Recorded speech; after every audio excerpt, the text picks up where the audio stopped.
UFC 188. A mere 5 days away. We are 5 days away from finally seeing the return of Cain Velasquez. He has not fought in 20 months. 20 months. And finally, he is going to fight Fabricio Werdum to unify the UFC heavyweight title. Javier Mendez, head coach, owner of the American Kickboxing Academy, is already in Mexico. In fact, I think Cain ditched him for the day. Let's talk to Javier, and maybe he's a little lonely, so he's very excited about this interview. Javier, are you there? Yes, Ariel, I'm here, and thank you. You've made my day. Did he ditch you? Isn't he in L.A. right now? Yes, he's in L.A. doing, whatever he has to do to get the interest going on these fights, whatever the UFC has him doing. I'm sure it's an all-day affair, so, him and Fabricio are out there, doing their little interviews. So what are you doing? Just roaming the streets of Mexico City? Yeah, I've been roaming the streets of Mexico City looking to get, seeing if I can get in trouble and things like that. But it's been very peaceful here. It's actually very nice. I was pleasantly surprised. How long have you been there for? We've been here on Sunday, May 31st. So that puts us at what, 8th day now today? Yeah. I think so. 8 days, yes. And typically, let's say when you have, Cormier fighting or Josh Thompson, Khabib, you don't have to go to a place, within the United States or Canada 2 or so weeks beforehand. Tough for you to leave the gym and be there for all this time? Yeah, it does at times get really tough, but the only saving grace for me is that everybody knows how close Cain and I are. So when I have to leave for Cain, I think the majority of the team is okay with it. Okay. Although I try not to, ignore anyone, no update. What's going on there? Hold on. Hold on. No problem. Hold on 1 minute, please. Sorry. Yeah, no trabaja. Estoy en una entrevista ahorita. ¿Lo puedes abrir o cómo? I wish I understood. Spanish.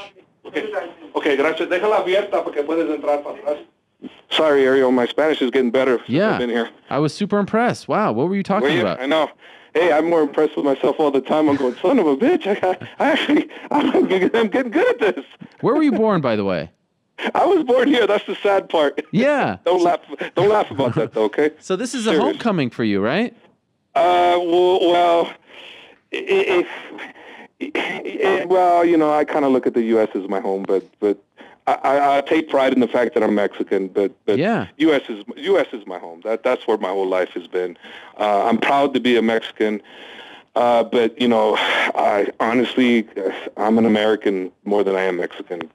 Do you still have family there? But I am proud to be Mexican. Do you still have family there? If I do, I don't know them. Okay.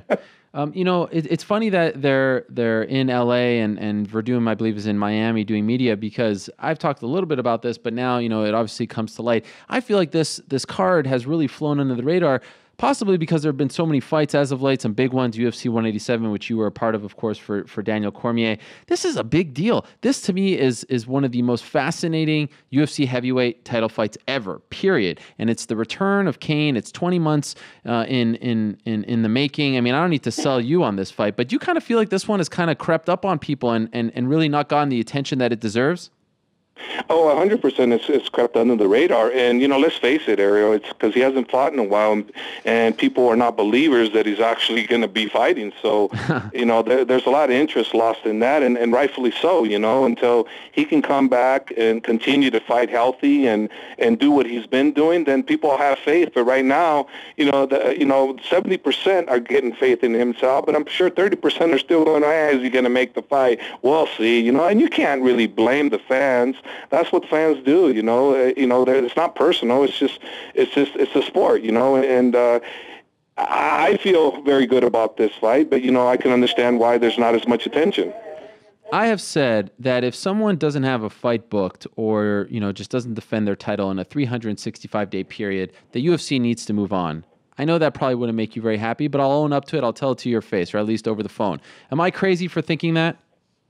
No, you're not crazy for thinking that. And my only thought on that is, you know, as long as when the champion is healed, he's able to fight for that title again, I think that would be fair. I 100% think that would be fair. I don't think it's unfair to say that because, you know, a champion is supposed to be representing the UFC or the world, and it's supposed to be defending it once or twice a year. It's if you're not defending it, then, you know, I can't disagree with it. Sure, it's not a good thing for me to know if my champion is no longer a champion, but it is. I think it's fair. I mean, I think it's fair as long as, like I said, when he's healthy, he gets to fight for the title. Like example, John Jones. Yeah. You know, unfortunately for him and the demons he has to deal with, the poor guy has to get his act together. But when he comes back, he shouldn't have to fight anybody but the champion because he was the rightful champion before he left. You know. I agree. So he should, without a doubt, no matter who it is, when he comes back, whether it's 5 years, 10 years, I think he gets a crack at the title because he never lost it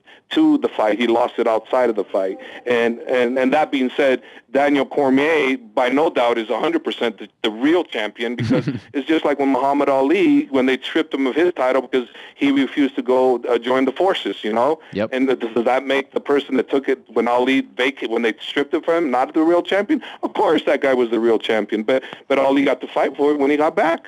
I love how this all of a sudden turned into the DC, you know, defensive. You know, we'll get to him in a second, but I get it. I love it. I appreciate it. I get how you work sometimes. I appreciate that very much. So everyone who's ever trained or been in the same gym as Cain speaks of him glowingly, says he has cardio for days. He's a beast. He never gets tired. He's so strong. I mean, really, they talk about him like he's a freak of nature. And I'm assuming at some point, you know, that all comes back, you know, even if you're away for quite some time, you'll get that back.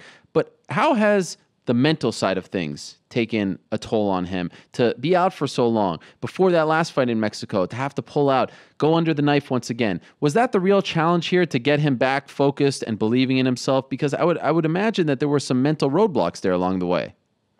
Well, the thing with Cain is he's very quiet. He doesn't tell you how he feels. You got to bring it out of him. So I've had, you know, little chats with him about it, and I've said, you know, I know it's got to burn you up, you know, wanting to get back in there. He goes, no, it does, but he doesn't he's not vocal about it. He's very quiet about it, but he definitely hurts him, and he definitely wants to be out there fighting because he loves to compete. He loves to win. He loves to compete and he loves to win, and that's what he loves to do. And until he that desire to stop competing and stop winning, as long as that's still with him, that guy's still going to beat up everybody.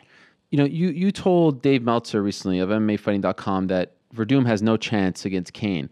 And I'm curious, I mean, obviously you're confident and you have every right to be, but I feel like this is his toughest test as heavyweight champion, considering how good Werdum is on the ground. You take him down off his back, he's very good. He's turned into a fantastic striker, a much more all-around fighter than he once was. Why do you feel like he has zero chance against your guy? Well, by saying zero chance, it's not really an actual statement, true statement. Saying he has little chance. You know, the bottom line is, from when I reviewed the Mark Hunt fight, Mark Hunt was beating him on the stand-up the first round, thrashing him somewhat on the ground. What was he submitting Mark Hunt? Is Mark Hunt some great jiu-jitsu god? No.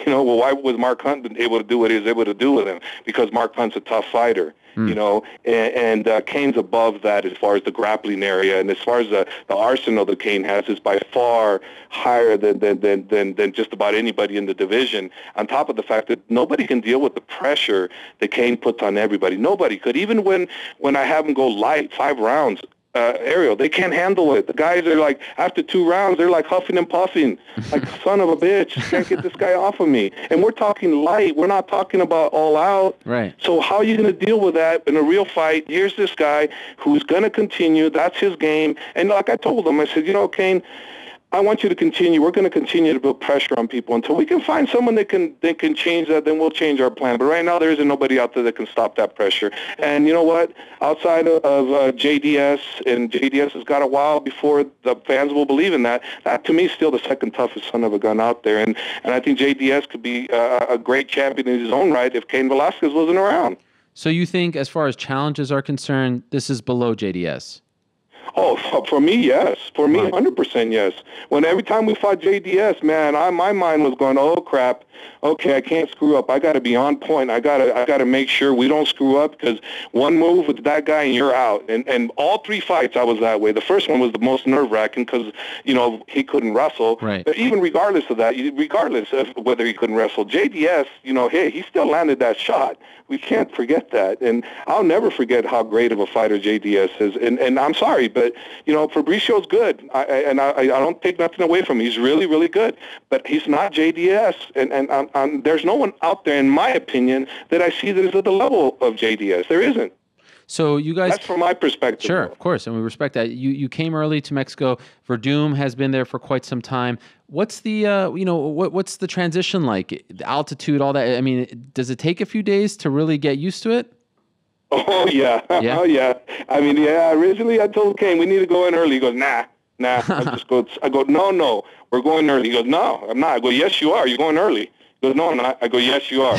And he goes, all right. Then he goes, I'll go at least 14 days early. I go, all right. We need at least 21 days, but all right, I'll take because you're special in your cardio. I'll take 14 days. And you know what? It's a good thing we did, because that altitude is going to kill you if you're here fight week 4. I feel sorry for those guys that haven't been trained in high altitude. They come down here 5 weeks, 5 days out. Oh man, second, third round. Oh boy, they're going to be in trouble. So will this not be cardio Cain? This will be cardio Cain, because regardless, He always has still it. amazing. Yeah, that's something you can't take away from him. It's not like he goes out there and he does a ton of cardio. He's got the lung capacity of a marathon runner, a little guy. That's what he has. Yeah, and he's got the drive. He's got the drive like a Terminator. It just doesn't stop. It's amazing when you talk about the greatest fighters currently and of all time. His name is left out, as you mentioned, because he hasn't been as active. That's one of the great travesties, I think, of the last few years, that we just haven't seen him in his prime. Is Cain Velasquez injury prone or just had bad luck?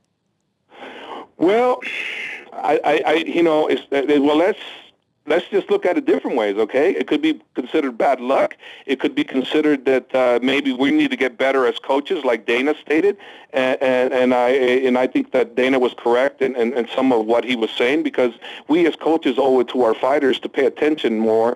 And now I have somebody with me that's an ace in the hole that I didn't have before, in Tony Castro, who understands the body, and he's Cain's personal trainer and powerlifting coach, and he looks at him, he pays attention. He'll tell me, Tony, say, hey, Cain's a little tired. This, Cain's needs this, that. And you know what I do? I take the clue from the professional, and I work around it. Before, I didn't have that. So, Dana is, making those statements. I thought was wonderful. And if anybody looks at it as negative, then they turn the negative into a negative instead of a positive. I looked at the negative and turned it into a great positive. So I was very thankful for the comments that he made, because it actually, it made me look at things harder, and then it made me pay more attention, and I should be, because these kids, it's their careers, we need to watch them, and we need to care for them, and I'm the head coach, it's my responsibility to look at these things and have these kids and sit down and talk to them. So no, it's a really good thing. And so it's unfortunate for Cain. I mean, 2 of the fights he had, his injuries were in the fights itself. So right. I mean, what can you say? I mean, he got injured in the Brock Lesnar fight, the one shoulder, and he got hurt in the JDS fight in the other one. And then the other one where he screwed up his knee, I had a professional, supposedly a professional football conditioning guy that was showing me, hey, Jav, I got these drills, and, they'll really work. We do it in football, pro football, this and that. So I'm sitting on the ring with Herschel Walker talking, not paying attention, and Herschel Walker says, hey, Jav, the drill they're doing there, it's not good for the knees. I go, what? And all of a sudden, as soon as he said that, I hear this, Oh. There goes Cain's knee. So I'm like, so again, injury prone, stupidity. So you can call me stupid for sure, because, I should have inquired more about the specifics of what they were doing. But now, I'm on track. I keep learning all the time. So it's a lot of everything. Will you do less sparring? DC said he sparred 40 rounds with Cain in the 3 weeks leading up to the Anthony Johnson fight. Is that too much? Well, DC did some hard sparring, but he did a lot of sparring too. So okay. It all depended on his body. If DC was ready to go, 15 rounds that week, let's say, then he would go 15 rounds. But we didn't. We didn't do that. We listened to DC's body. DC, how do you feel today? What do you want to do? He goes, oh, you know how I can do 3 rounds and I'll do 2 rounds. Like, okay, that's what I do. What do you want to do today? Oh, I want to go 5. Okay, but listen, I don't just listen to him. I look at his body too. Because it's not like I listen to them and we just do what they say. No, I have to say, no, you're not. No, you're not. You're only doing this. And sometimes I have to fight with my guys. Literally, I have to tell them, shut the F up. You're doing what I'm asking you to do, and it does happen, But, I do leave it up to them. But if I notice their body's beat up or something, I won't leave it up to them. I've been that way forever. What do you make of the decision to go with Alexander Gustafsson next for DC as opposed to Ryan Bader? I think it sucks for Ryan Bader. I think Ryan Bader's earned that shot. I think that nobody else has earned that shot. I think he's earned it, and I think he should be the guy. But I'm not the one calling the shots, But I think hopefully Ryan gets a favorable fight, and then he'll get the shot because I think that he deserves it. I think he deserves that shot. I think he's worked for it. I think his record speaks for itself. And I think Gustafsson, granted, Gustafsson, he probably will get another shot too, or he's getting it. But I'm saying that I thought Ryan Bader deserved that shot. And just out of curiosity, what has Daniel Cormier, UFC light heavyweight champion, been to hang out with, to be in the gym? Has he turned into another guy? Is he stuffing it in everyone's face? Is he insufferable? What's it like? Well, I haven't really seen that because I've been in Mexico. That's right. But I will tell you this. I would say 100% he's going to stuff it in the guy's faces. Yeah, for sure. He's going to take every chance to rub it in everybody's face because that's who he is. I mean, he's a jokester. He doesn't mean it. He's a great team captain, and there's never a dull moment when he's in the gym, buddy. Never a dull moment. Khabib Nurmagomedov, another one of your big stars. How's his rehab going? Do you have any idea? It's going good. He's just had a baby. His wife just had a baby, and he's very happy. So everything's going good, and his other training partners, Islam, they just fought on the same card DC fought. That kid's he's the next blue chipper coming out. That's going to be a star. And they're doing great. He's doing great. He'll be coming back to do rehab in Vegas, and then he'll be training with us for a little bit, then going back home, and then when he gets the word on when the UFC wants him to fight, he'll get ready for the fight. You mentioned Khabib and Islam, and of course you have Luke Rockhold, who's now getting a title shot, and DC and Cain. The future for AKA is incredibly bright. But was there a time, towards the end with Fitch and Koscheck and Swick and all those guys, where you were wondering, like, where's the Youngblood? How are we going to keep this thing going? Were you ever worried about that? I'm always worried about that. I'm worried about that still now. I already know that we're set. We're already set for at least another 3-4 years, right? But I'm worried about the next 5-6 years. Ariel, I want to do this the rest of my life. I don't consider this work. It's more love. So I'm always constantly looking out or trying to build the next young guy that's got that potential. That in other words, that gem that doesn't know he's a gem, and then polish him up. And I can't make anybody a champion, but I can definitely identify a champion and put him in the right areas where he needs to work. So yes, I'm always constantly looking for that next one because I'm not just focusing on these guys. I'm looking for the next one, and I'll always continue to do that. So you're very confident going into this 188 main event. Are you as confident when Rockhold fights Weidman? I'm more confident than ever with this one. With which one? Rockhold? Guys, I'm very confident with Rockhold, but Weidman is another animal. Come on, dude. That guy is unbelievable. That guy's got everything too. He's got wrestling, he's got stand-up, he's got mental, he's got cardio. What doesn't Weidman have? Yeah. Come on, that guy is badass. So, I'm not putting Fabricio and Rockhold in Weidman category. No, I'm not. Okay. No. The only guy I put in that category is JDS. Okay. That's the only one. And if people get upset about that, tough luck. That's the way I feel. I think JDS is still a great fighter, and I think he's still the greatest challenge for Cain Velasquez. As long as Cain is where he's at and JDS is still fighting, that's still, right now, from everybody I see, that's the biggest challenge. But unfortunately, it's going to take a while for people to buy into that. But that's my belief. Okay, let's go on the record before we let you go. Are you going to get some tacos, burritos? What do we got? Did you eat already? It's only 2:15. When I came over here, I thought, hey, Mexican food sucks, because in the U.S., so I'm like going, and Kay's like going, dude, you're crazy. It's some of the best food. I go, bullshit. That sucks. And guess what? You can't stop. I'm the idiot. Cain's right. It's awesome food over here. It's not like over there in the States where it's the chips and the salt. No, whole entirely different. I was blown away. I go, what an idiot I was. What are you guys doing training in I see these pictures on your Twitter. And by the way, your Twitter is my favorite Twitter feed in MMA because you're constantly retweeting MMA fighting articles. So we appreciate that greatly. But what are these gyms that you guys are training in? They look like they're a movie set, like of an old gym. Yeah, it's one of our guys that used to come train with us, Juan Phoenix. He's got a union mat. It's his own gym, and he says, and I wanted a private place where we can get private training. And so when we got there, I was like looking around and go, holy shit, this is definitely Spartan all the way. And Cain loved it. The guys loved it. They loved the atmosphere, and this hardcore training. It's legit. Some people were thinking that it's bullshit, it's just a prank. No, we were training there. And it was incredible for us because we had all the privacy we wanted, and we were able to do what we want. But you also have to be very careful because one wrong move, and you can get hurt there because you'll land in the cement or something. Yeah. Okay, let's go on the record. How does Cain win? Well, I can't predict how he's going to win. I can just tell you this: he's going to win every round. It's either going to stop him or he's going to give him the beat him of his life. He's never going to get beat. If he makes 5 rounds, he's going to get beat up. He's going to get beat up worse than JDS. I tell you that. I say that, and it will happen. Wow! Now I'm even more excited.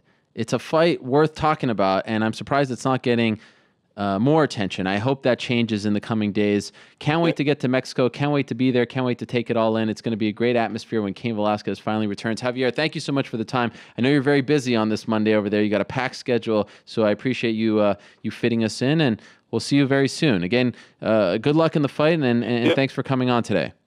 Can I plug somebody? Go ahead, plug away. I want to plug away Affliction. Tracy Hess for hooking me up with the great clothing. I didn't have to buy any clothes to come to Mexico. So thank you, Tracy. Wonderful.